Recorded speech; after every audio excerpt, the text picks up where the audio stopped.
कार्यक्रम की शुरुआत में आपसे करना चाहता हूं और मैं इस डिबेट में पहला मौका आज अपोजिशन को देना चाहता हूं ताकि आप अपनी बात ठीक से रख लें, हंगामा ना हो। अब सदन में टाइम मिले ना मिले, यहाँ टाइम जरूर मिलेगा। तो आप बताइए कि यार राज्यपाल अगर अभिभाषण पढ़ लेती, अपनी बात रख लेती, सरकार का एजेंडा सामने आ जाता, बजट का क्या प्रारूप है और सरकार की धारणा क्या है सदन चलाने को लेकर, अगर आप तसल्ली से सुन लेते तो आपका क्या चला जाता? ये हंगामा करने के पीछे आपका मकसद क्या था? नहीं ब्रजेश जी, आपने बिल्कुल ठीक कहा कि आखिर हंगामा करने के पीछे समाजवादी पार्टी का मकसद क्या था।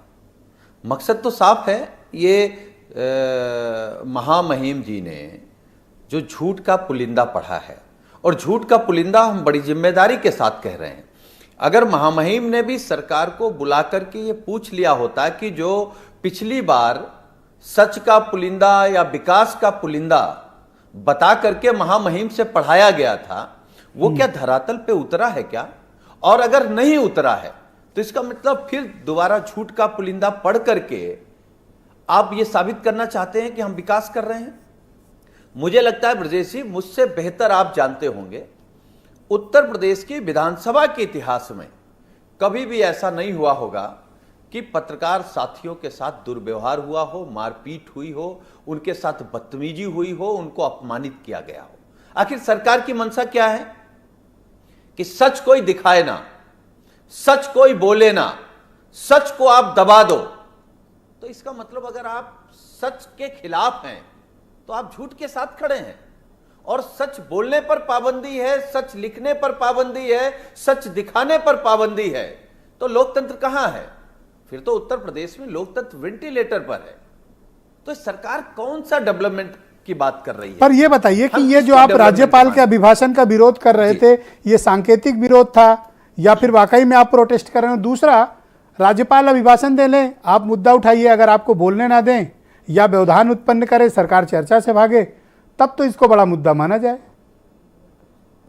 नहीं, ठीक बात है ब्रजेश जी, आपने बहुत अच्छा सवाल किया, क्योंकि हम लोग जानते हैं कि ये पाला छू करके भागने वाली सरकार है।